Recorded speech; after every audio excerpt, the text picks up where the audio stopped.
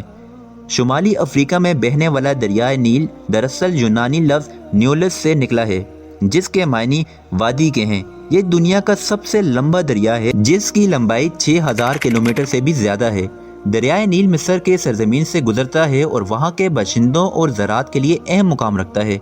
مصر وہی سرزمین ہے جہاں حضرت یوسف علیہ السلام اور حضرت موسیٰ علیہ السلام جیسے جلیل النبی اپنی عمر کا ایک بڑا حصہ گزار چکے ہیں۔ اگر دریائے فرات کی بات کریں، یہ 2080 کلومیٹر دریائے عراق اور مشرقی ترکی کے علاقوں میں بہتا ہے۔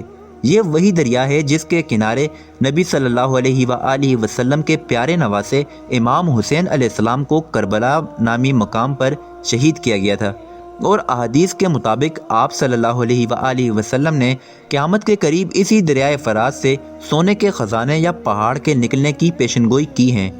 یہ بات ظاہر ہے کہ سدرۃ المنتہا اس زمین سے اربوں خربوں نوری سال کے فاصلے پر کہیں کسی مقام پر موجود ہے، لیکن سوال یہ اٹھتا ہے کہ سدرۃ المنتہا سے نکلنے والا پانی نیل اور فرات کی شکل میں ہماری اس زمین میں کیسے پہنچ رہا ہے؟